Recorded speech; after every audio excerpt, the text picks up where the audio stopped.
Mr. Speaker.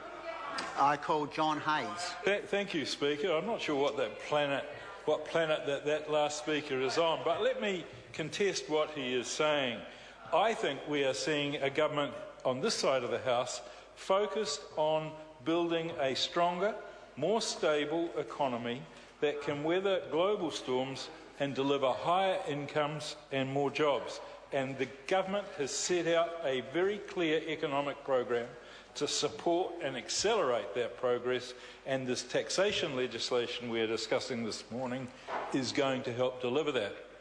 Mr. Speaker, under the leadership of our Prime Minister John Key, our national government approach has been clear and predictable. We've said very clearly to the last speaker, no capital gains tax.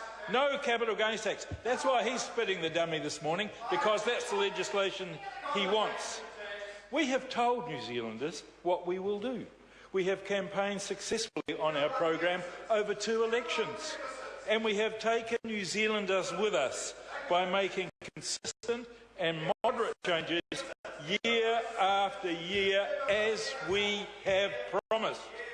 And in the short term, we work to protect New Zealanders from the sharpest edges of recession and the people of Christchurch from the unavoidable effects of devastating earthquakes.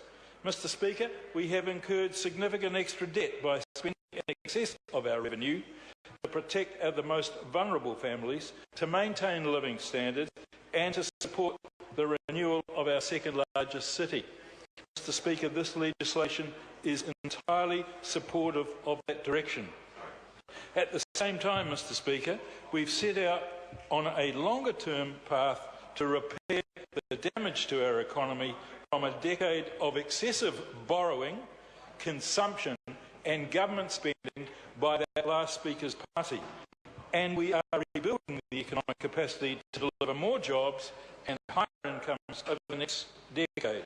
Mr. Speaker, the government is in the midst of a comprehensive program to give businesses and families the confidence to invest in our shared future despite global economic uncertainty. Really, it's only one way that we can do that, Mr. Speaker. We need to shift resources away from debt-funded consumption and housing investment towards more savings and investment in export-intensive sectors. Mr. Speaker, New Zealanders have a good understanding of the challenges faced